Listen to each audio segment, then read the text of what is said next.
Hello, welcome to the channel Why Stories. Enjoy watching. Diana Molina sat at the bar of the nightclub and involuntarily recalled the theory that a person's life is a series of black and white stripes. Self-taught psychologists often said that life is like a zebra, and if a person is on a black stripe, they should not despair because a bright future awaits ahead. Others jokingly recommended stocking up on white paint and fixing the situation to their liking. But Diana was not comforted by these pieces of advice. They irritated her because she saw no enlightenment in the succession of troubles and did not foresee a brighter future. On the contrary, problems rained down on her like an abundance horn. There's a feeling that in my past life, I was destroying people and cute kittens, and in a cruel way, Diana complained to her best friend Silvia, who kept her company this night. Otherwise, why would I be plagued like this? The only light waiting for me will be at the end of the tunnel. Silvia Blanco, though she had become accustomed to her friend's dark humor over the past month, still flinched after such statements. She immediately grabbed Diana's hand and tried to assure her that she shouldn't think that way. Thoughts are material, Diana. Silvia scolded, looking into her friend's eyes. You should think about good things, positive things. Got it? So that the universe can hear you. By the way, the universe is very sensitive to words, requests, and thoughts. It always responds to powerful energy charges. You have to watch your thoughts and words. A lot of things come true. Silvia was a girl obsessed with esoterics, horoscopes, mantras, and affirmations. She chose boyfriends based on their zodiac sign, and she started her day in front of the mirror, charging herself for success. Diana, on the other hand, was her opposite. She didn't believe in any of that at all. She was convinced that in this life, you had to achieve things with your own efforts, advance at work through hard work and professionalism, maintain a good figure through workouts at the gym, but certainly not with phrases like "I am successful and beautiful." Now, having drunk enough cocktails and being in an extremely irritated mood, she skeptically raised an eyebrow, then snapped her fingers and demanded, looking up at the high ceiling of the club building and addressing the universe. Okay, I want Johnny Depp to bring me a suitcase filled with money, then take me to his Hollywood, or wherever he is now, and my ex-husband can bite his elbows in envy. I want my test results to turn out to be a doctor's joke because oncologists have such a specific sense of humor. Do you hear me, universe? You definitely owe me, so I'm waiting. Then, after waiting a bit, she looked at her friend again. Maybe there's bad signal here. The universe isn't responding. Maybe it should change its mobile plan. Silvia remained silent, fixing her light hair behind her ears. She didn't comment on her friend's childishness, and she couldn't be offended by her, at least not right now. You know, I still can't believe it, the girl confessed, looking at her best friend with pity and concern. Maybe the test results weren't yours? What do you mean? Diana snorted and, finishing her sweet cocktail in one gulp, asked the bartender for a refill. You know, mixed them up? Her friend speculated. Hey, I once tried to apply for a mortgage. Everything was already arranged, I even paid a deposit. They called me from the bank, said the loan was approved, and then a couple of days later, they called again and said they confused me with another person who has the same name. Can you imagine? They found another Silvia Blanco in our city, in one district.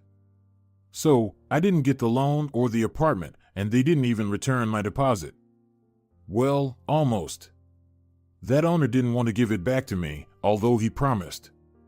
I even had to hire a lawyer, but it all worked out well. Let me ask, what good came out of this situation? You lost time, money, and nerves, Diana asked thoughtfully. Well, for example, I had an affair with that lawyer, Blanco eagerly shared, grinning. He was incredibly handsome. And what a body he had. Simply stunning. Although, we quickly broke up. He was a Scorpio by horoscope. They are just unbearable. And I can't afford to live on antidepressants, even for passionate nights. Diana laughed, shaking her head, thinking, oh, that's Silvia. Although Diana didn't understand her friend's lifestyle and the ease with which she approached everything, she sometimes even envied Blanco. She flitted through life like a butterfly. Everything came easily to her. And if there were any unpleasant situations, she managed to find the silver lining in them. At this moment, looking at her friend's profile, Diana mentally looked back, examined her own life with a critical and scrutinizing eye, and realized with horror that she had nothing to hold on to. Diana had been a straight-A student, the pride of her parents and teachers, an athlete, and a beauty who served as an example to her classmates and the neighborhood kids. Just an example of Wonder Girl. She graduated from high school with honors, enrolled in a university majoring in advertising and public relations, naturally completed her university studies with excellent results, and married Ignacio, whom she had met during her first year at university. Shortly after the wedding, she found a job in her field. 3 years after graduating from university, Diana held the position of chief editor at an image agency. Her experience was interesting and diverse. Among the agency's clients were large medical centers, auto repair shops, and shopping centers. She mostly wrote texts for corporate newspapers and magazines, the goal of which was to elevate the company's image to unprecedented heights. She communicated with the owners of various client firms, attended meetings, conferences, and events to highlight them in favorable terms. In general, she fit seamlessly into this world. Diana loved her job, but she was paid very little. Her boss constantly told Diana that they had critically little money, but managed to take several trips a year to prestigious resorts. Diana listened to her boss's explanations for a long time, pretending to believe her. It continued like this until last month. That's when Diana happened to stumble upon a job vacancy for a PR manager at the prominent Mirage agency on their website and promptly applied. Mirage was a young but rapidly growing advertising agency that had suddenly become a household name. They were always involved in sponsorship programs, charity events, and launched new projects in the media and info business sectors. Among the company's clients were renowned brands and celebrities. Trying to get into the company was a bold move, but as they say, nothing ventured, nothing gained. So, Diana dialed the coveted number, and they scheduled an interview. And now, at the appointed hour, she stood at the elusive door. Our boss loves young and creative people. He always gives them a chance, even if they have little experience, and you have tons of it. I'm sure he'll appreciate you. He's currently away. He'll be back in a month, but he'll respond via email, Diana was informed by the HR manager, Anna. However, he's a very complex person. So be prepared for anything if you get accepted. We pay exceptionally well, but the requirements are high. He hates lateness, project delays, and any excuses.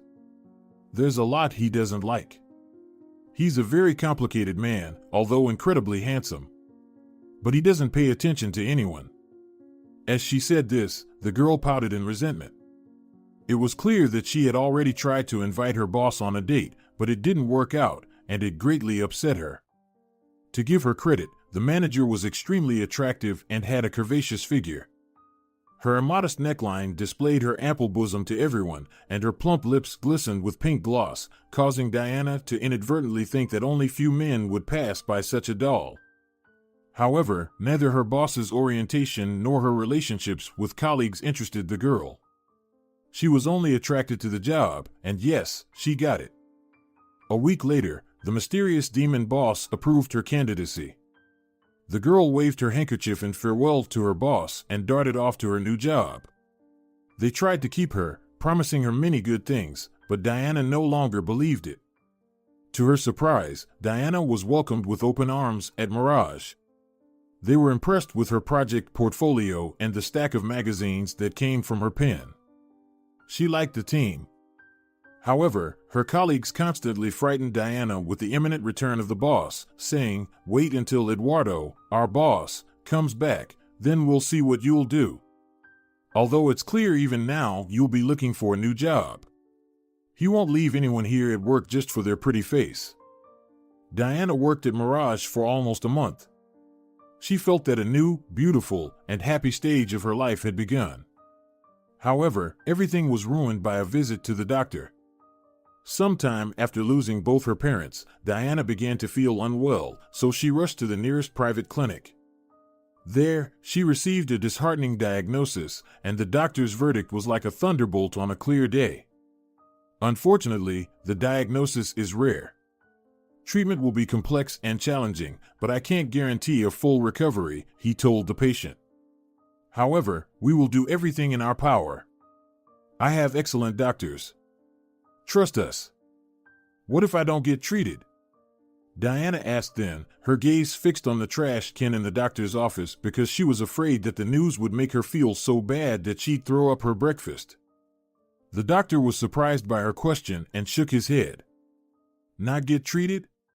He repeated in annoyance. Then I give you 6 months, maybe a year. 6 months, Diana echoed with a thoughtful sigh. That same evening, she came home to her husband and poured out everything the doctor had told her. She added, I found out what awaits me if I go into the clinic.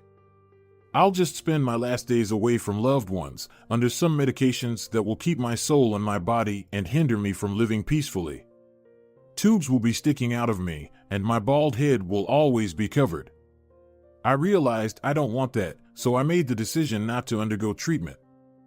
Ignacio, upon hearing his wife, was initially frightened, then even got angry. So, you're not going to get treated?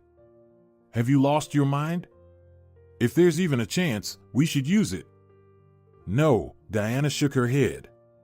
There's no guarantee of recovery, and I want to spend the rest of my life in sound mind. Maybe even to the fullest. Perhaps we can go on a trip together? I've always dreamed of it, but there was never time. I think now is the time. Remember, I wanted to see whales? It's unlikely, but at least dolphins. What whales, Diana? Her husband suddenly yelled. What dolphins?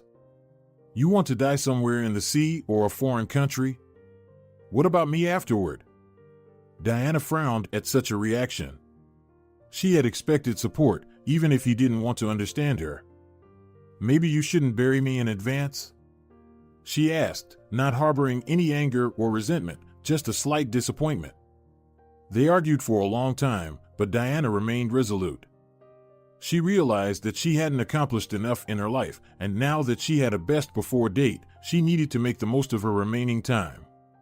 However, Ignacio didn't just fail to support his wife, he stabbed her in the back. That evening, Diana returned home early and caught Ignacio packing his things. Are we finally going on vacation? It's strange that you're packing a suitcase for just one person, Diana said, standing in the doorway of their bedroom. Ignacio, who hadn't heard his wife come in, jumped with his whole body. When he saw his wife, he hesitated, looked away, ruffled his brown hair, and then cursed under his breath, staring at her with anger. You know, you're to blame yourself. Do you think anyone wants to watch a person die? I read what's waiting for you. I can't be a caregiver for a sick person. I'm leaving to Olga. To Olga? Diana asked, not feeling anger or offense, but only mild disappointment. The same Olga you said was just a friend and colleague, right? Your lovely secretary. Ignacio Molina owned a small construction company specializing in private homes. He had a difficult start to his business. Diana was the one who supported him at every stage. At times, she worked alone, feeding their young family while her husband tried to grow the business. It was Diana who worked late nights on the company's advertising and public relations. She even sought out clients, acting as a manager. Olga had been working with Ignacio for 2 years already, holding the position of secretary. She joined his construction company when Ignacio had already achieved some success. She could be seen as having come to a ready-made situation. However, Diana couldn't have imagined that Olga would not only land a job vacancy but also catch the eye of her boss. Silvia was never fond of Olga. She had said to her friend more than once, "This secretary looks at your Ignacio too often and laughs too loudly at his unfunny jokes. She annoys me." If Olga had seen Ignacio before he met you, he was a nobody, and now he's strutting around. However, Diana, not being a jealous troublemaker, believed Ignacio, who swore there was nothing between him and Olga. As it turned out, her naivety had played a cruel trick on her. "How long have you been with her?" Diana asked, looking at the pile of crumpled clothes that her husband had somehow managed to stuff into a suitcase. "Just be honest, Ignacio." "Sometime," her husband muttered through gritted teeth. Diana nodded and then went to the kitchen to brew herself some coffee. She waited until the front door closed behind her unfaithful husband before throwing the still full cup against the wall. Then she looked at the light brown stain on the wallpaper, shifted her gaze to the shards of her beloved cup, and began to cry bitterly. Diana sat on the floor, hugging her knees, letting her tears flow freely. It felt like her life had shattered just like that cup, in an instant, into numerous sharp fragments. Squeeze something like that in your hands, and it will pierce your skin and leave a wound. Diana spent another week in this state. She took sick leave from work, although she knew the consequences it might have, as she was still on probation.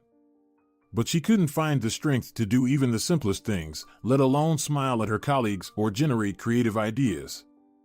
All these events eventually led Diana to the nightclub Platinum, or rather, she was dragged here by Silvia, who first forced her friend to take a bath and put on some makeup. She even picked out a dress for her. The crimson dress with thin straps looked expensive and stunning on the brunette. Silvia claimed that the loud music, a good dose of alcohol, and the club atmosphere would at least partially bring Diana back to her senses. She turned out to be right. However, it wasn't the strobe lights or the music from the speakers that shook Diana, but a man. The brunette sat at the bar around 1 a.m. and ordered whiskey on the rocks from the barman. This man sat across from the two women. Diana gave him a brief glance, involuntarily noticing that the stranger was incredibly handsome. Sharp cheekbones, dark, thick hair, tall with a trendy haircut. He was dressed in a dark gray jacket, a shirt, and jeans that didn't hide but emphasized the difference between his broad shoulders and narrow waist. Silvia also noticed the young man. She leaned closer to her friend and whispered, "Who let the guy from a magazine cover in here? I'm ready to bet my favorite designer purse that beneath all those layers of clothing is a perfect athletic figure." She enthusiastically whispered to her friend, "Oh my God, the universe heard you, but instead of an older dip, it sent Apollo from the heavens, dressed in expensive clothes." Diana snorted with laughter into her glass. At that moment, she was drinking, which caused the cocktail to dribble back through the straw and splash into her glass. Still laughing, Diana wiped her lips and set the glass aside. Strangely enough, it was this awkward moment that caught the attention of the stranger. He raised an eyebrow ever so slightly, and his lips twitched into a smile when he noticed the brunette. Diana quickly turned away, continuing to chat with her friend about trivial matters. However, the man had left such an impression on her that her thoughts kept returning to him. After some time, Diana couldn't resist and discreetly cast another glance in his direction. To her surprise, she found that the stranger was also looking at her. When their gazes met, he gave her a charming smile. Diana, unexpectedly for herself, felt a wave of shyness wash over her. She was completely flustered under the gaze of his light gray eyes. "Is he looking at you?" Silvia asked and then squealed excitedly as if answering her own question. "He's looking at you. Listen, you have to go talk to him." "What?" Diana asked, eyes wide with fear. "Are you out of your mind?" "You're out of your mind if you plan to miss such an opportunity. The universe." "Say universe one more time, and I'll put a cross on our long-standing friendship, and I'll die in proud solitude," Diana muttered. "Well, Diana, the doctors told you that you don't have much time left to have fun," the blonde said excitedly. "And have you really been having fun? Have you done something wild? Maybe gone skydiving, danced at a carnival, hitchhiked to another country? No? Then why don't you at least flirt with that handsome guy? And if you spend the night with him? With a stranger?" Diana exclaimed in surprise. Yes. Her friend raised her voice. Yes. Why not? What's stopping you? Let me remind you that your husband schmuzband, Ignacio, left you at the most difficult time in your life. He went to his just a friend. Her last words were spoken in a comical imitation of Ignacio's voice. That's not a reason to throw myself at the first person I meet, Diana said, hiding a smile. Well, my dear, but you don't have much time to choose men. You know, I wouldn't miss my chance. If he were ogling me, I would have left with him already. So run to your Johnny Depp, her friend insisted. I'm not going to introduce myself to him, no way. I've never picked up men in clubs. But I've seen plenty of documentaries about it, Diana replied knowingly. Diana, Silvia tried to interrupt her friend, her eyes widening significantly, which Diana, absorbed in her thoughts, didn't notice. And none of them ended in a wedding, you know. Usually, guys like that are horribly conceited but empty. I can imagine us making love under a mirrored ceiling, and for all 5 minutes of fame, he'll be admiring his reflection and how his muscles ripple on his back and arms. Oh my God, Silvia suddenly moaned and, giggling, covered her reddened face with her hands. Diana looked at her friend in surprise, not understanding her reaction. The joke was amusing, but not to the extent that her shoulders shook with uncontrollable laughter. However, she quickly realized why her friend had a nervous breakdown when she heard a pleasant male voice behind her. I don't have a mirrored ceiling in my bedroom, but we could move the bed closer to the closet. Then I'd have a better view of my muscles. I prefer my glutes. After all, I squatted with a barbell not only for fun. Diana froze, unable to turn around. Meanwhile, in the man's tone, laughter was distinctly heard as he continued to respond to the accusations thrown his way. I swear, I'm polite enough not to ogle people. It just so happened that there was a bar mirror right behind you. I was looking at myself. Well, you understand, the brunette replied. Silvia, unable to contain herself, burst into laughter. Diana, on the other hand, blushed deeply to the tips of her ears. Please stop making fun of me. I'm already embarrassed enough, the girl mumbled. I'm sorry. I'll forgive you, for sure, if you allow me to buy you a drink and prove that I'm not a bad guy, so to speak, dispel your stereotypes. You know, after your accusatory speech, it's a matter of honor, the brunette replied. Diana found the strength to turn around and raise her gaze to the stranger. Up close, he was even more handsome, sharp lip line, a high forehead, and well-defined masculine facial features. Wow, it's so late already. Silvia exclaimed in feigned surprise, looking at her completely empty wrist where there was no watch. It's time for good girls like me to go to bed, so you can take my place, young man. Her name is Diana. She loves sweet cocktails, and, by the way, she's not usually this difficult. Just had a bad day. Silvia hopped off the high bar stool, slung her purse over her shoulder, and tried to make her escape, waving goodbye. What are you doing? Diana hissed, grabbing her friend's hand and keeping her in place. I'm arranging your love life.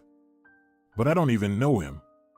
That's the point of getting to know people, Silvia retorted. Two strangers meet and get to know each other better. Honestly, Diana, I hope that tonight this man will get to know you much better, Silvia chuckled again, making Diana blush once more. Seeing her friend's hesitation, Silvia hugged her and whispered, I'll hang out here for a while. Don't worry. If anything, send me a text, and I'll pick you up. Okay? Please, just try to enjoy yourself. Maybe this guy will help you take your mind off. Well, you know. Stepping back, she planted a kiss on Diana's cheek, leaving a smudge of lipstick behind. Casting one more glance at the brunette, Silvia disappeared into the crowd of dancing people. Diana let out a long sigh, watching her friend go, but then turned to her new conversation partner.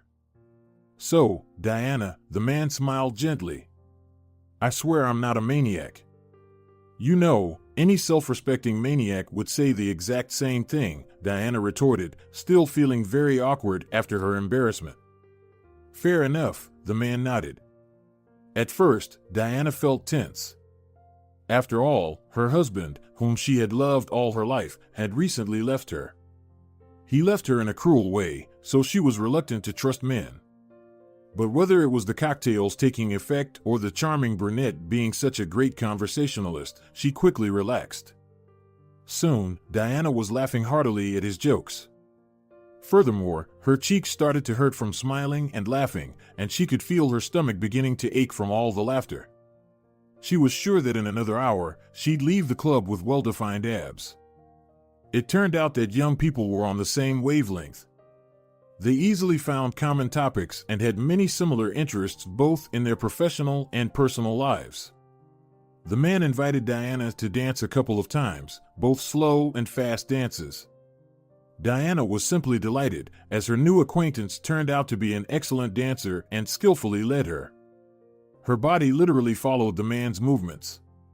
They moved in unison, as if rehearsing. After about an hour and a half, when Diana received an SMS from her friend, indicating that she was ready to go home, she realized that she didn't want to leave the club. She messaged Silvia back, telling her she'd stay a bit longer. In response, she received a flurry of fireworks emojis and a couple of others whose meanings she felt too embarrassed to inquire about. Meanwhile, a couple more drinks with generous servings of refreshing ice appeared on the bar counter. "Let's drink to our acquaintance," the man said. "Wait, what's your name?" Diana asked before taking a sip of her drink. Her consciousness, which seemed to be drifting on the waves of alcohol consumed in the euphoria of the meeting, was shocked. She had been talking to this man for an hour, almost falling for him, and she hadn't even bothered to find out his name. "Eduardo," he introduced himself with a smile, swaying the ice cubes in his glass, making them clink against the glass walls. "Oh, I have a boss named Eduardo too," Diana said. "Ahem. But at work, they call him." She lowered her voice to a whisper, as if unwilling to share such confidential information with the other clubgoers. After uttering an indecent curse, the girl stepped back, giggled, but then blinked in fear, realizing that she had just insulted someone and behaved incorrectly. "Oh, I'm sorry. I shouldn't have said that. He's just such a person," she apologized. "I think they call my boss that for a reason. They say he's extremely nasty, rarely shows up in the office because he's constantly on the road, but he always manages to find someone to fire. Can you imagine? I work there, not much, but I've already heard plenty of horror stories. And the girls call him that because they're offended, like he doesn't pay attention to them. You know, I'm a tough boss too," Eduardo smirked. "I don't like it, for example, when my subordinates are lazy or try to flatter me. I dislike the unwillingness to admit one's mistakes and to take responsibility. I can't stand inappropriate criticism of someone else's work in the absence of alternative ideas." "Well, not many people like that," Diana nodded approvingly. At that moment, a guy appeared behind her who was impatient to place an order with the barman.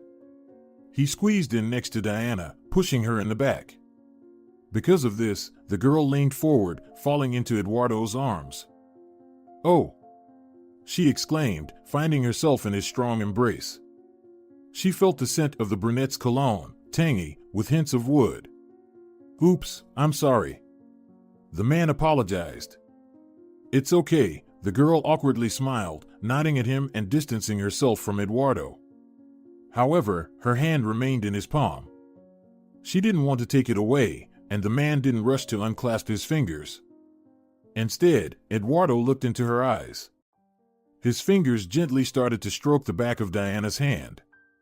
She wanted to ask Eduardo something else, like which company he led, or at least what cologne he used, or if Eduardo knew that his gray eyes resembled the morning mist and silver. But all her thoughts flew out of her head in an instant. Diana remembered again how boring her life had been, so she took a deep breath, as if preparing to plunge into icy water, and then leaned forward, her lips touching the man's. He froze for a moment, not expecting this, but then responded to the kiss. Sparks coursed through Diana's body, and in her veins, instead of blood, it seemed like lava was flowing. Butterflies fluttered in her stomach, a sensation she hadn't felt in a long time. Eduardo's lips swallowed a quiet moan, one that Diana didn't expect from herself. In any case, she hadn't anticipated kissing a man in a nightclub in front of everyone. As if remembering the onlookers, she interrupted the kiss and whispered directly into Eduardo's lips. "Can we leave here?" The man's eyes darkened, and his breath hitched. The chemical reaction that had occurred between them had captivated them both. He nodded, unable to answer. Taking Diana's hand, Eduardo helped her get off the stool. Forgetting about their drinks, they left the club. Diana rubbed her eyes, but still hesitated to open them. Her whole body ached, and her head felt heavy. "Good morning," she heard a male voice. At that moment, she suddenly remembered where she was and who she was with. She opened her eyes, noticing the man next to her. "Good morning," she croaked in response, blushing. Eduardo smiled, pulling the naked woman closer to him. She comfortably settled on his chest. A pleasant warmth and intimacy spread throughout her body. The night had been magical. Diana, slightly hungover, didn't remember everything in detail, but what remained in her memory made her blood boil anew. She giggled into Eduardo's neck, thinking that she had something to boast about to Silvia, and her friend probably wanted all the juicy details. "Not disappointed, are you?" Eduardo suddenly inquired. "In what?" Diana raised her head. "Well, there are no mirrors here," he reminded her, looking mischievously at the brunette. She snorted and playfully pinched his side. "But you have a huge window. Maybe you like being watched?" She raised her eyebrows, nodding toward the window. "I love it. Pigeons, seagulls, butterflies," he nodded. "I just adore it." Eduardo lived in a luxurious neighborhood in a 2-story apartment. His bedroom was spacious but furnished in a Spartan style. A massive bed, a wardrobe, and bedside tables were the extent of the furnishings. However, the window was breathtaking, spanning the entire wall. Diana thought it must be lovely here during rainy weather.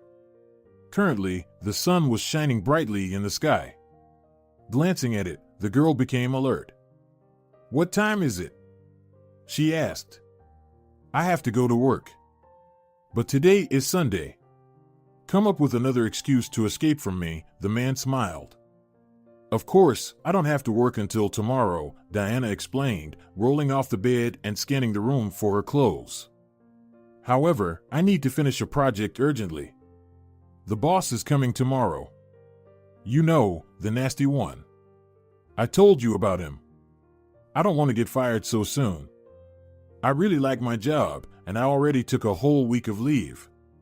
By the way, he doesn't like that either. Probably, he doesn't like anything except his subordinates' tears." Grumbling about her boss, Diana began to gather her things. She found her underwear, but she couldn't remember where she had taken off her red dress, hoping it was at least in the hallway and not in the taxi. "I can't believe your boss is such an unpleasant guy," the man remarked. With his hands behind his back, he watched Diana with pleasure.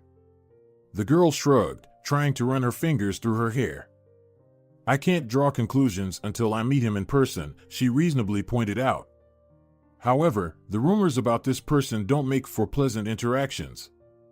I'm afraid of him in advance, you know?" Diana pronounced the boss's name as if tasting it, Eduardo Suarez. "Haven't you heard of him by any chance?" She turned over her shoulder and saw that the brunette was barely containing his laughter. "I've heard of him," Eduardo nodded. He pushed the blanket aside and got up, moving smoothly, like a predator, toward the girl. She looked at him suspiciously. "You've heard that name?" Diana clarified. He nodded affirmatively once more.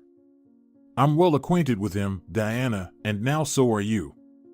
Maybe you can draw your conclusions?" It took Diana some time for Eduardo's words to sink in. Then she gasped and recoiled. "No," the girl exclaimed, first paling and then blushing. "No. Last night, you were all about saying yes and yes again. And a couple of times, you called me oh God," Eduardo remarked. "I quite liked that." Diana swallowed and covered her chest, although it didn't really help. This is a nightmare, the girl mumbled.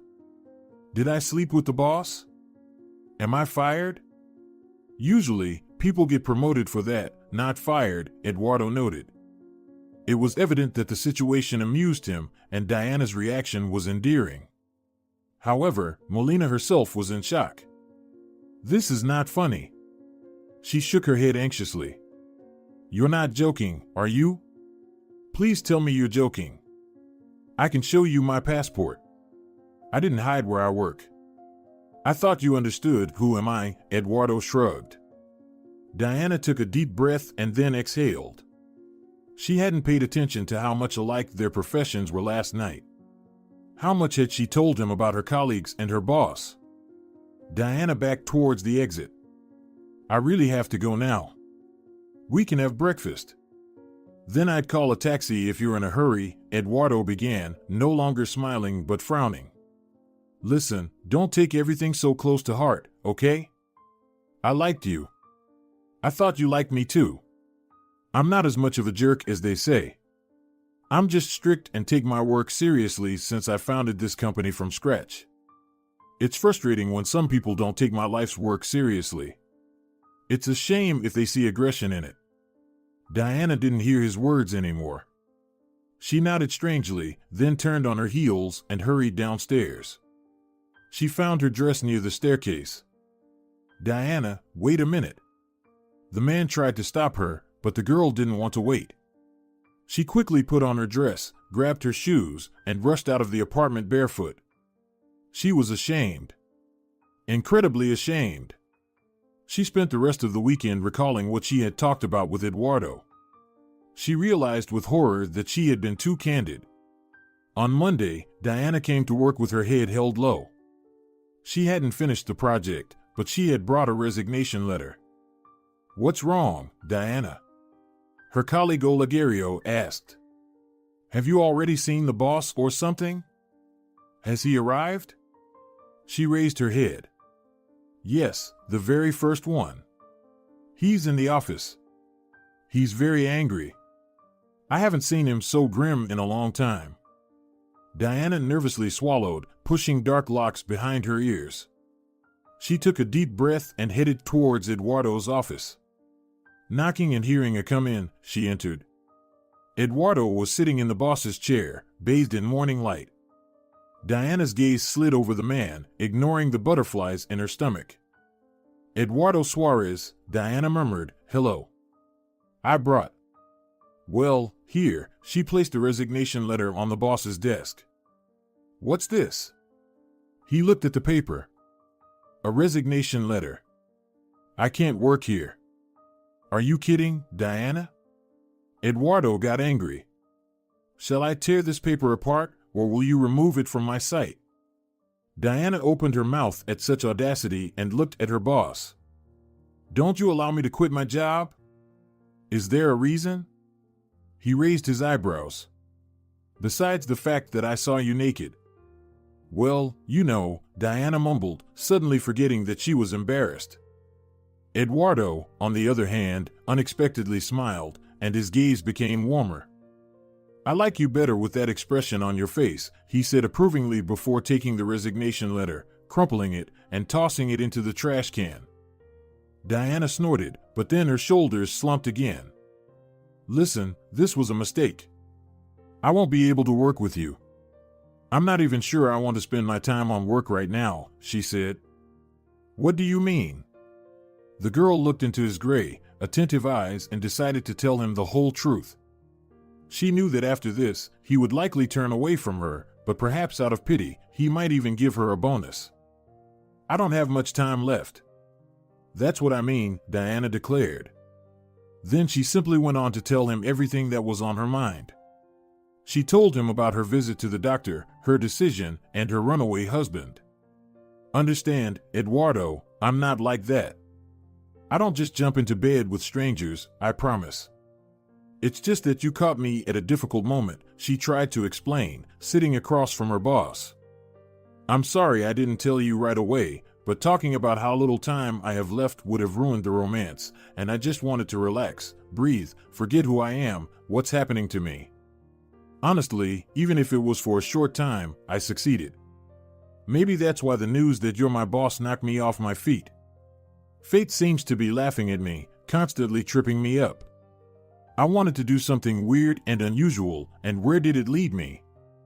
Even the man I really liked, to whom I opened up, turned out to be my boss. This is nonsense. Diana shook her head as if astonished by her own words. She didn't even realize what she was saying. She just used Eduardo's silence as an opportunity to express herself. He listened attentively, without interrupting. He watched her closely, as if peering into her soul. When Diana fell silent, he asked quietly, "So, you really like me, right?" The girl blushed. "I didn't mean." "Wait a minute. What are you talking about? I told you I'm dying and going through a divorce, and you only heard that?" "You really are self-absorbed," she chuckled with a hint of irony. Eduardo smiled. "I just heard that I'm liked by a young woman who captivated me at first sight. And then everything else was a blur," he said, making Diana self-consciously examine her nails. "I don't understand, are you joking or?" She squinted, looking into the man's face. She remembered very well how her fiancé, with whom she had lived for so many years, had run away from her. So why was this, let's be honest, a completely unfamiliar person so calm, like a Chinese figurine? Then Diana thought that this might be the answer to her question. She was nobody to him, so he didn't care. For some reason, this thought pricked her like a sharp needle in her heart. It felt unpleasant. Eduardo, however, unaware of her thoughts, hurried to explain himself.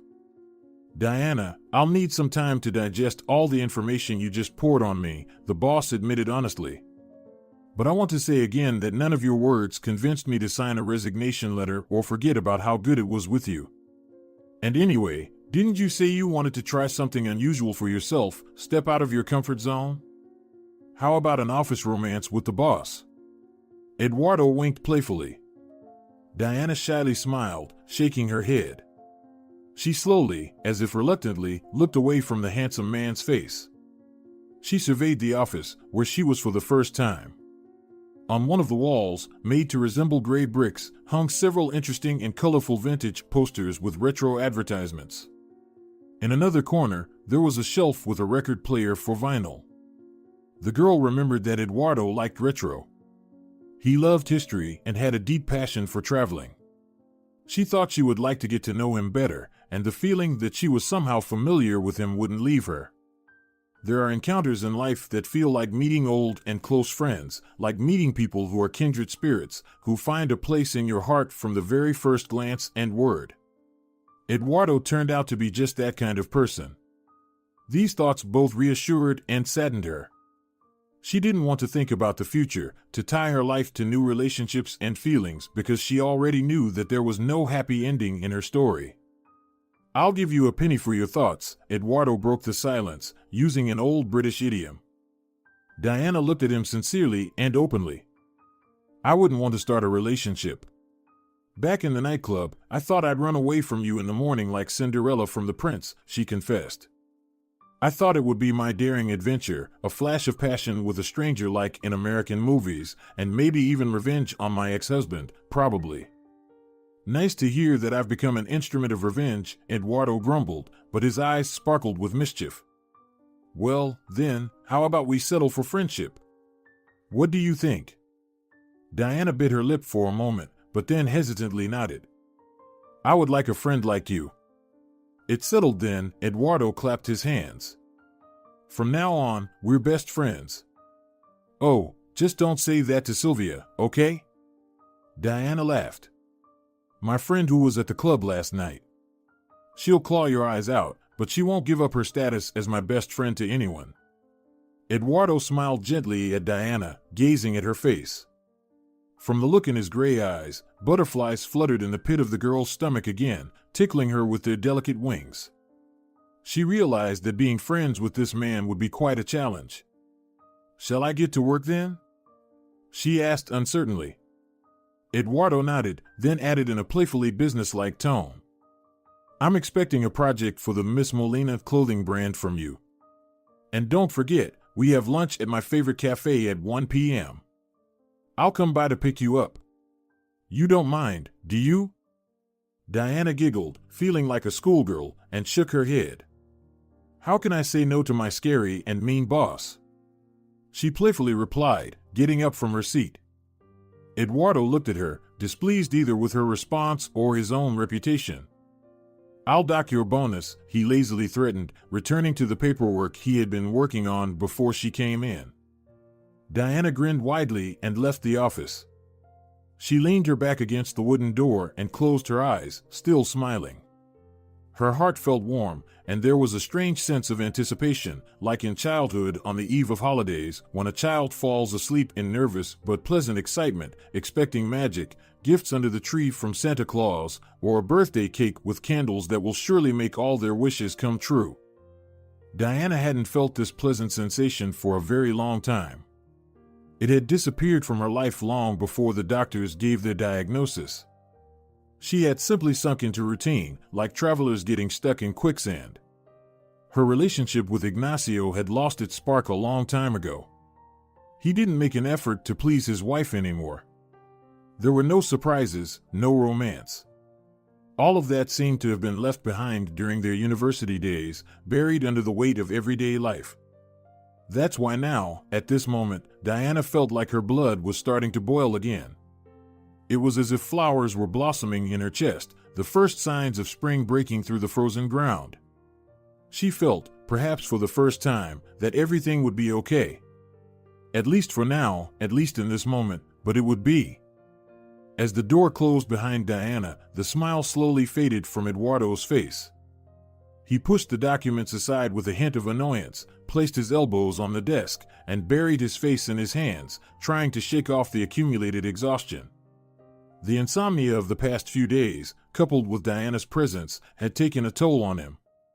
He chose not to remind her of what had happened between them last night.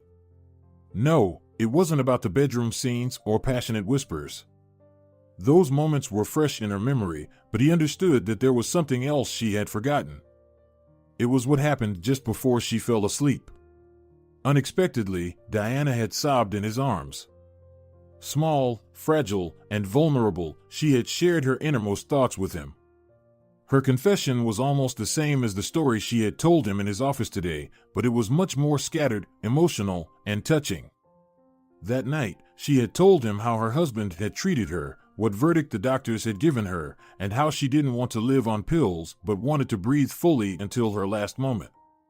He had wiped away her tears as she confessed that she had never been to the country she had dreamt of. She had wanted to see whales, dolphins, or any marine creatures in their natural habitat. I love the seas and oceans so much. You know, one summer, I read Jojo Moyes' Silver Bay, she had said, nestling into Eduardo's chest. After that, I had a dream of seeing whales someday. I know I didn't have much time left. That night, Eduardo hadn't been able to sleep. He looked at Diana's face, illuminated by the moonlight, ran his fingers through her soft hair spread across his pillow, and thought. He thought a lot and came to the conclusion that he didn't want to let her go, even though it was an incredibly difficult decision for him. He had lost someone close to him, a fiancée who never became his wife. The tragedy had occurred 3 years ago.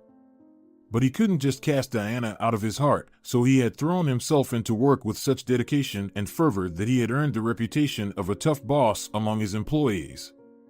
Of course, he had no interest in other women after losing his beloved.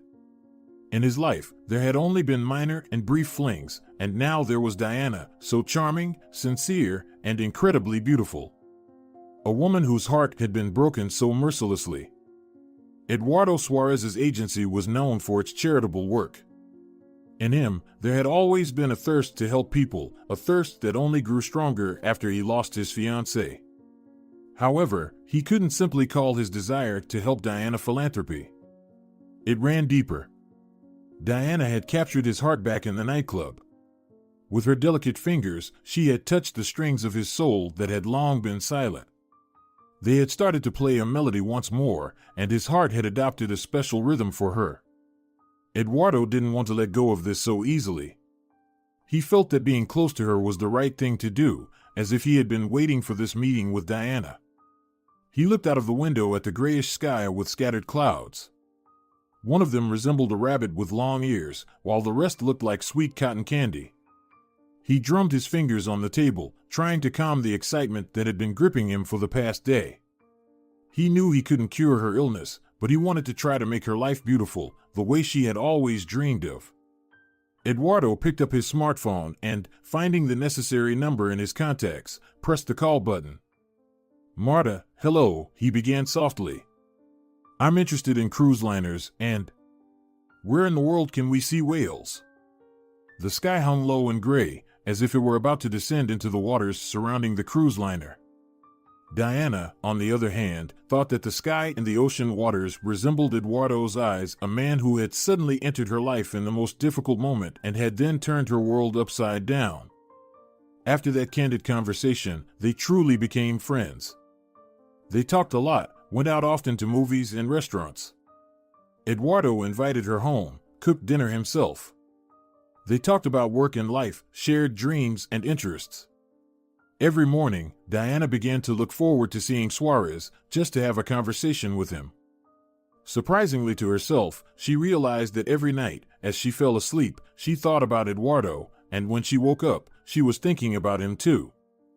A month later, when Eduardo brought Diana tickets for a cruise, she was speechless.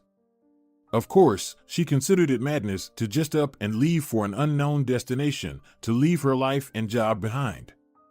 However, Silvia stated categorically, "It would be madness not to do this, Diana. I'll end our friendship if you refuse," she assured her friend.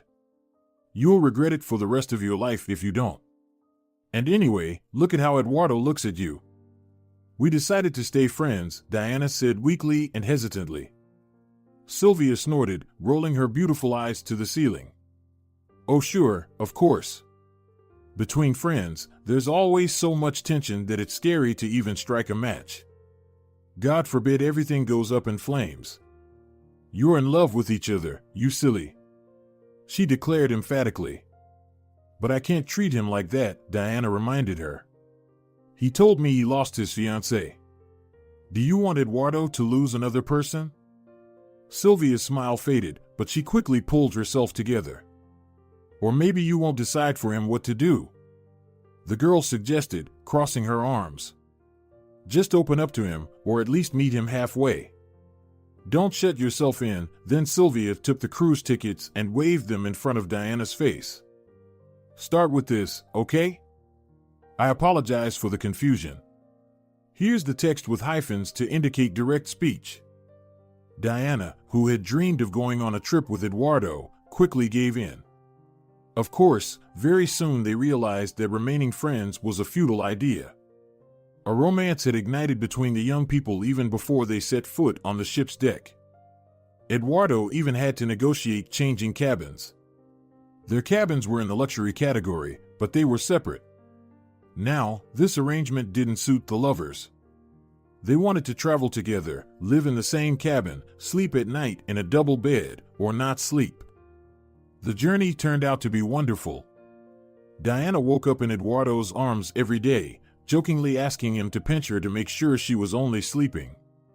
Suarez complied with the requests gladly, gently pinching his girlfriend's thigh or side. It didn't cause any pain, but it was very ticklish, which made Diana start giggling. Then the tickling turned into kisses, making the girl feel like she was floating on clouds. One day during the cruise, their liner, with the romantic name Call of the Ocean, was sailing north of Coronation Island. That's when a real miracle happened. "Whales!" Someone from those who were walking on the deck shouted. "There are whales! And, my God, there are so many of them! Can there be so many?" Passengers, including some zoologists, rushed to the deck, gazing wide-eyed at the endless waters. The water was filled with whales as far as the eye could see. When the ship approached closer, the sounds of the whale spouting fountains surrounded the people from all sides. They were loud, unceasing, and evoked awe. People tried to capture this delightful moment on camera film. Diana didn't attempt to take her phone out of her pocket. She froze like a statue. It seemed like she had even stopped breathing, let alone blinking. Her heart was beating so fast that she had to press her hands to her chest. She was afraid it would simply leap out, breaking through her ribcage. Her lungs were filled with a sense of wonder. Whales in the wild filled her with excitement and delight. Eduardo stood nearby, leaning on the railing with his hands. They were wearing orange life vests. The zoologist, a gray-haired man who stood next to Diana and Eduardo, had his glasses fog up. He took them off, hastily wiping them with a cloth he pulled from his pocket, and then put them back on. "I can't believe my eyes," he whispered reverently. "You have no idea how lucky we are." Eduardo looked at the man with interest. "Really? Didn't we come here to see the whales?" "It was definitely mentioned in my brochure," he smiled. The man shook his head, not taking his eyes off the water. "The thing is not about that, young man. Of course, humpback whales gather in this area because the local waters are rich in krill, which they feed on. The astonishing thing is the sheer number. Just witnessing such a large group of whales is an enormous stroke of luck," the man passionately explained. "This hasn't happened, mind you, since the 20th century. At that time, due to the popularity of whaling, the whale population critically declined, pushing this species to the brink of extinction." "Well, their population seems perfectly fine," Eduardo remarked, looking at the countless whales. "You have no idea how lucky we are," the man whispered again. Eduardo smiled, then turned his gaze to the silent Diana. The smile froze on his face. The corners of his lips quivered, slowly drooping. He noticed that Diana was crying. She realized it herself, but not immediately. Her vision simply blurred, and the picture became blurry. She blinked, trying to get rid of the uninvited tears so as not to miss a moment of this. "Hey, are you okay?" he asked with concern. "Yes," Diana nodded, wiping away the tears with her fingers. "It's just that I'm so happy. I can't contain my emotions. There are so many inside me that I don't even understand what I'm feeling. My head is spinning with delight, can you imagine?" Eduardo lowered the railings and stood behind Diana, embracing her tenderly. She leaned her head on his shoulder, still gazing into the distance. Eduardo rested his chin on the top of her head. He thought about how pleasant it was to hug this girl, as if she were his other half, a girl created just for him. "Thank you. Thank you," the girl whispered, her voice trembling. "You know, I love you." Something inside Suarez snapped. She hadn't said those words before. He hadn't either. However, even the sight of countless whales didn't fill Eduardo with as much excitement as Diana's words did. "I hope you're not saying this just because of the emotions," the man suddenly said seriously, "because I love you too, Diana." At night, they lay in their cabin. Eduardo was already breathing evenly, falling asleep. Diana, however, couldn't close her eyes. She kept replaying in her head the moment when she first saw the whales. Then she thought about her confession to Eduardo's boss. The words had long been on her tongue, but she didn't consider it fair to say them as if they were a burden or an obligation. But Silvia was right. She couldn't decide for Eduardo what to do with her feelings, whether to accept them or reject them. He had already given her too much, and even if their fairy tale ended on the shore, she wouldn't blame him.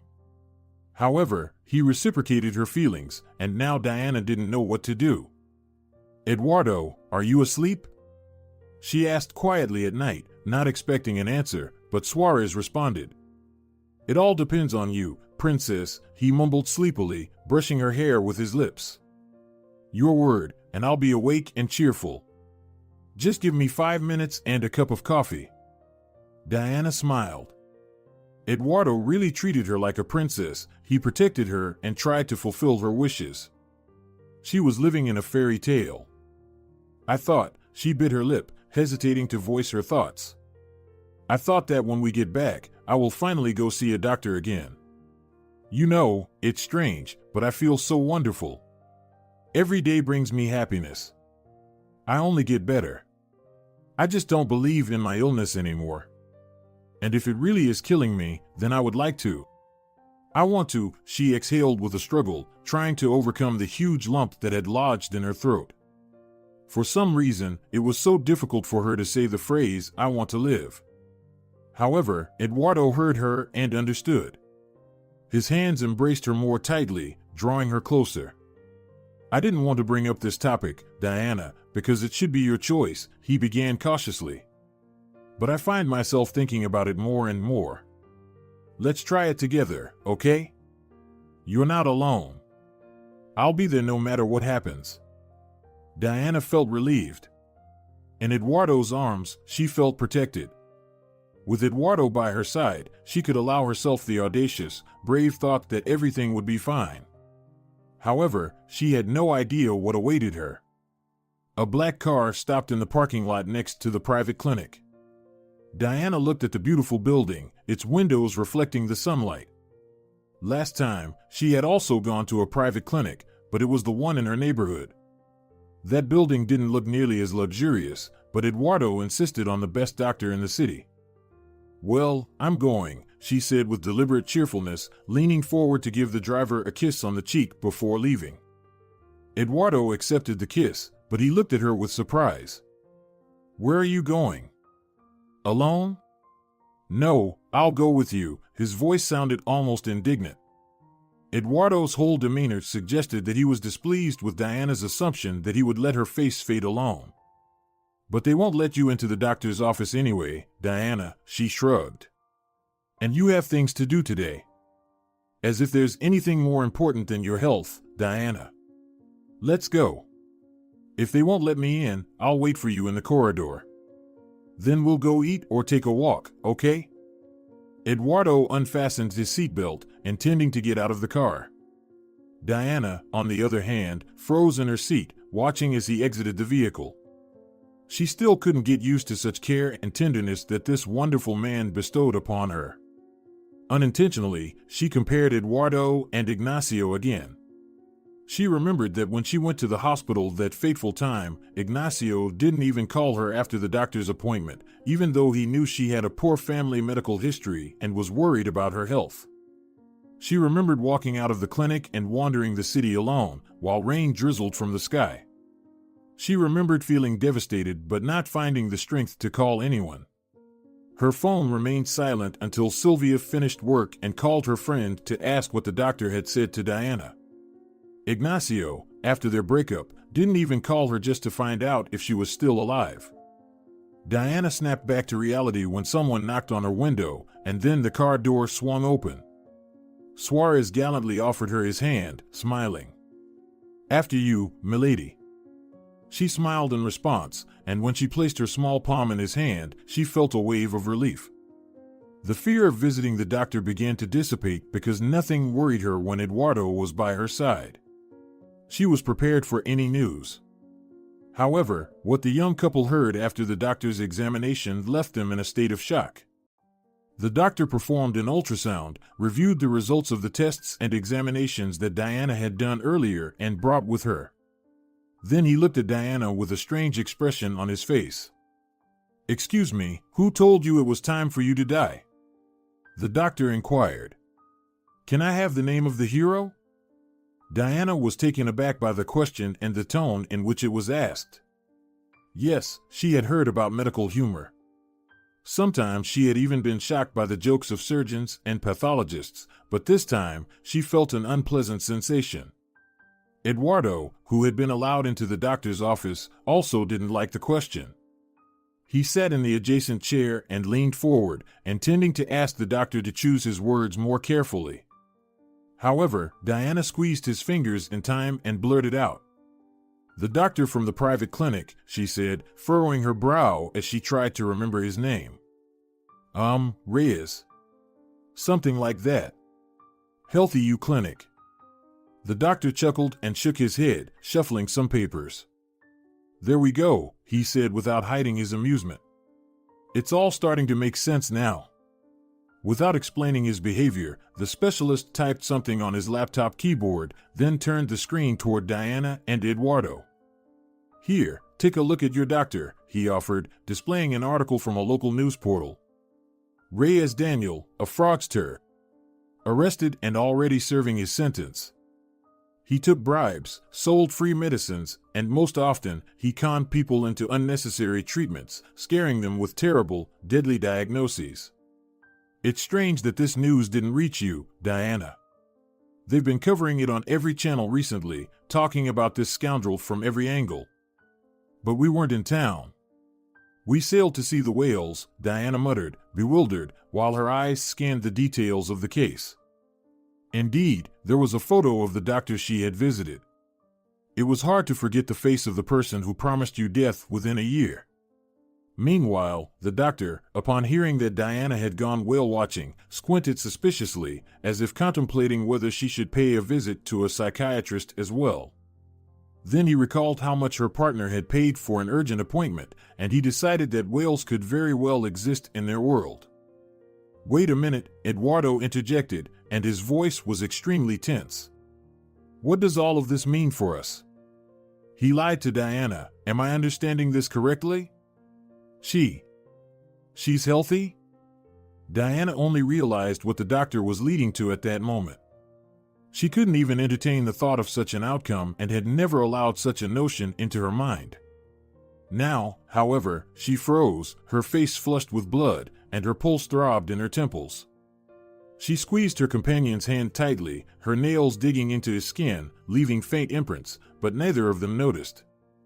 The doctor, on the other hand, broke into a smile. It was clear that he took pleasure in delivering good news. He nodded with satisfaction. "I won't even suggest additional examinations, Diana, because you are perfectly healthy. Everything that the previous doctor told you. By the way, what kind of doctor was he, anyway? He only brings shame to our profession." The man furrowed his brow for a moment and continued, "In any case, all his words and diagnoses were lies. He was just hoping that you'd become one of his victims, that he could drain more money from you. He was operating on a well-established scheme, colluding with other doctors. They've all faced consequences. Initially, they performed all the procedures in their clinic, then claimed they had miraculously saved someone from the brink of death with God's help, which gave their reputation a boost. Thankfully, that chapter is now closed. It's good that you didn't agree to be treated by him." Diana finally tore her gaze away from the doctor's face, looking at his laptop, then at his desk. However, she didn't really register anything in front of her. Emotions swirled inside her, jostling for attention. One would recede, only to be replaced by another. Shock, amazement, joy, fear that it was just another mistake. Disbelief, but a strong desire to believe. "I can't believe it," Diana shook her head. Eduardo lifted her hand and kissed the tips of her fingers, which helped her regain her composure somewhat. She turned to him and noticed the genuine excitement shining in his gray eyes. It was no longer a fog or a sky with leaden clouds, it was the shimmer of silver, bordered by onyx, in his pupils. Only after seeing the smile on his face and the suspicious gleam of tears in his eyes did Diana realize that all of this was real. It was happening to her. "I love you," Eduardo said, replacing all other joyful words, regardless of the doctor's presence. "And I love you," Diana echoed, feeling tears welling up on her face once again. She had been crying often lately, but it was only out of happiness. Almost immediately after they received the happy news, Eduardo proposed to Diana. At that moment, she realized that she was still legally married. She referred to Ignacio as her ex-husband and hadn't seen him in a year, but officially, they were still together. Diana quickly filed the necessary divorce papers. Later, Silvia joked that it was as if Diana had summoned her ex, like witches summon demons in seances. At first, Ignacio came to her apartment, but not finding her there, he drove to her office. He was surprised when he saw Diana. She wasn't dying, as he had thought. On the contrary, she had blossomed. Love and the wonderful vacation had helped her become even more beautiful than she was before. Her eyes sparkled, and her cheeks had a natural blush that was much more beautiful than any makeup. She was stunning and stylish. "Diana," Ignacio murmured, looking at her in amazement, "I received the divorce papers and came to talk." You didn't have to bother coming, really. Diana shook her head. Nowadays, everything can be done online. Can you imagine how convenient that is? Ignacio hesitated, shifting his weight from one foot to the other. He surveyed the office where Diana worked, then once again, as if hypnotized, stared greedily at Diana. This letter of happiness was unexpected for me, he admitted. Really? Diana raised an eyebrow. For me, it was unexpected and quite annoying that we didn't finalize the divorce earlier. Now we'll have to wait until everything gets legalized. It's strange that you didn't think about it, especially with your new relationship and all. How did Olga tolerate the fact that you were married? Or does she exclusively like someone else's men? Diana leaned back in her chair, observing Ignacio. He looked somewhat beaten down and pitiful at that moment. Perhaps he had always been like this, and Diana just hadn't noticed the flaws in people close to her. She hadn't even noticed Ignacio's affair. Ignacio grimaced and took a seat in the chair opposite Diana. He picked up a small statue she had bought on their cruise when they stopped at a port, turned it around, and then placed it back in its spot. Only then did he confess. Things aren't going smoothly with Olga. I've been having problems with my business, you know, that's why I came. How are we going to divide our assets? I was hoping to use the apartment as collateral, and... Diana felt a wave of nausea when she understood the hidden meaning behind his words. Wait, Ignacio, she stopped him, holding her hand up like a signal to stop. Are you suggesting that you were waiting for me to die so you could have our apartment? Is that what you mean? Ignacio first appeared embarrassed, but then remembered he was a man and straightened up. Isn't it logical, Diana? Tell me about your plans, Diana unexpectedly asked, leaning forward and resting her chin on her crossed fingers. I'm very curious now. Do you plan to sell the apartment and invest the money in your business, or do you intend to live in it with your secretary, who's more than just a friend? This is not funny. Ignacio snapped, raising his voice. You have no idea what I'm going through right now. I invested in the wrong venture, you understand? I listened to that idiot, hoping to make a profit. Now I have a ton of debts and major tax problems. If I don't pay off the debts, they might even bring charges against me. Olga, she ran away with some idiot as soon as the tax authorities came knocking with accusations. I'm in a deep abyss. Do you even realize how hard it is for me? Diana Molina, who had hoped to become Diana Suarez as soon as possible, had not changed in the least. Ignacio's accusations and outbursts didn't affect her. She was even surprised at her own reaction. It turned out that Eduardo had taken up all the space in her heart and soul, pushing her ex-husband out along with all his belongings. There was not even a trace of feelings for Ignacio. She didn't feel sorry for him either, but Silvia would probably say that karma had caught up with him. Diana sighed and settled back into her previous position. Fine. However, I'd like you not to delay signing the divorce papers. This situation has dragged on for too long. You'll get half of the acquired assets. By the way, as far as I remember, a business established during the marriage is also divided equally. Nevertheless, I don't want to take on your debts, so you can keep your company. Consider it a gesture of goodwill on my part, she said in a businesslike tone, as if closing a deal with a client. But the apartment was inherited from my parents. It's not jointly acquired property, so don't count on it, okay? It's time for you to take your problems into your own hands. I've put up with you for far too long. Ignacio shook his head and leaned forward. Are you serious, Diana? Tell me, why do you need that apartment? You have no one except me. We've been through so much together.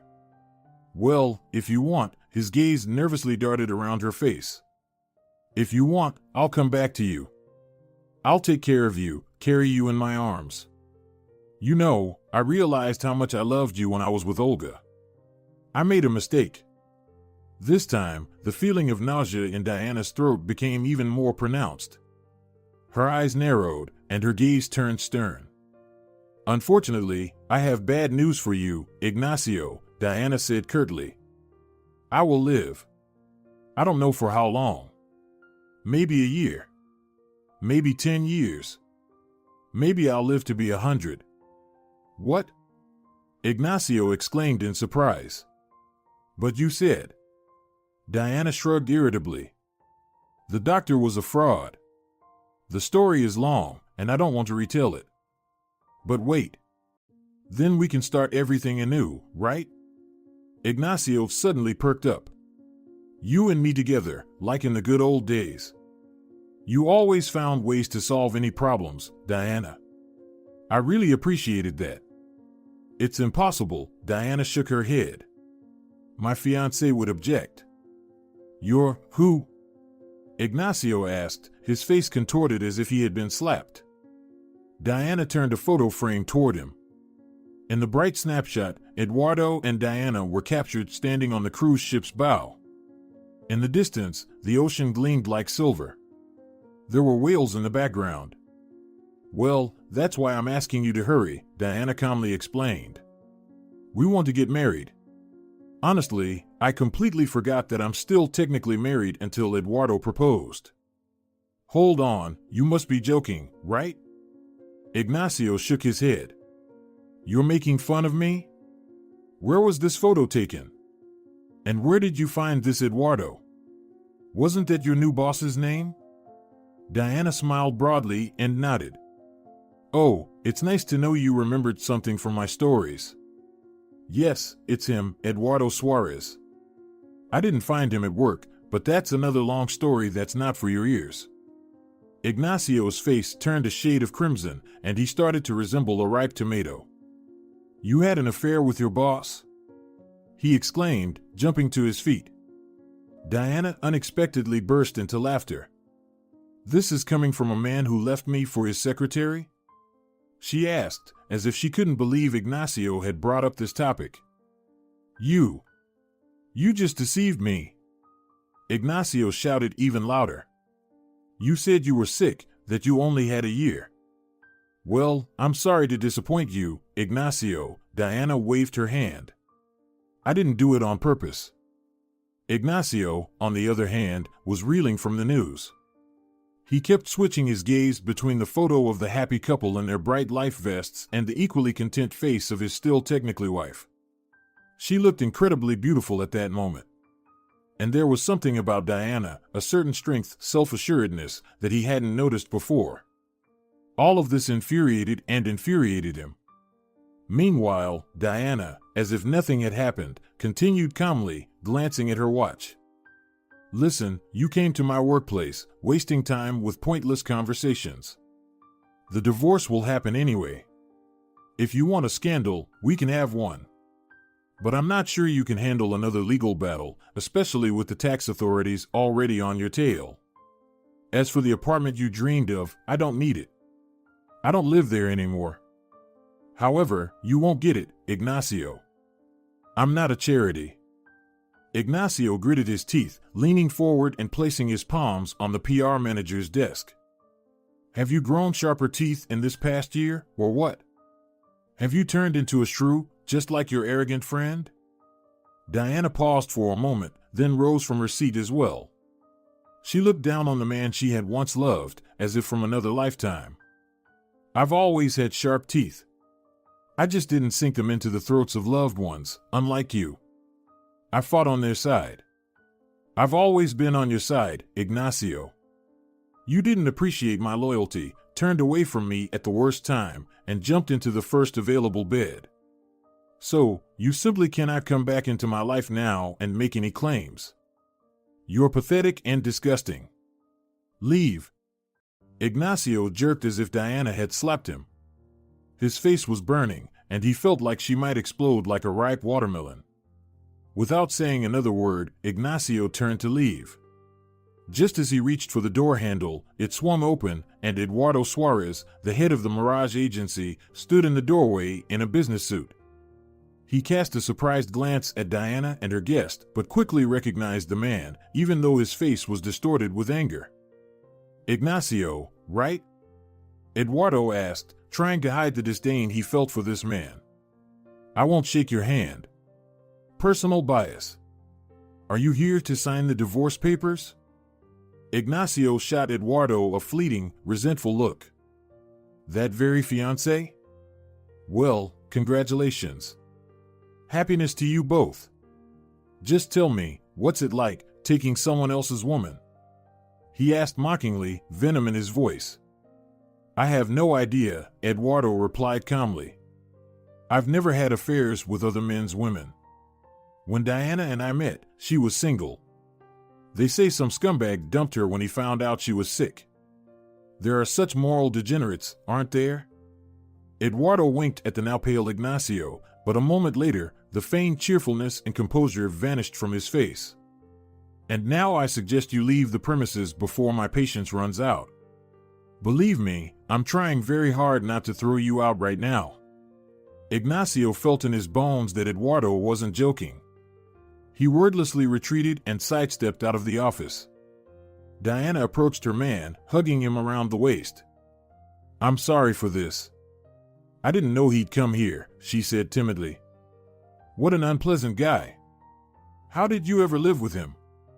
I'm itching to punch him, Eduardo remarked unhappily. Don't dirty your hands on him, Diana shook her head, leaning into Eduardo's embrace. He kissed her on the forehead, wrapping his arms around her waist. By the way, why did I come here? I received a response from the jewelry company. They want to sign a lucrative contract with you. You're incredibly smart. Eduardo praised Diana. I'm lucky in every way with you. I'm glad I rejected your resignation. Diana smiled broadly at her future husband, whom she loved with all her heart, and moreover, she knew it was mutual. Over the past year, she had realized something else important.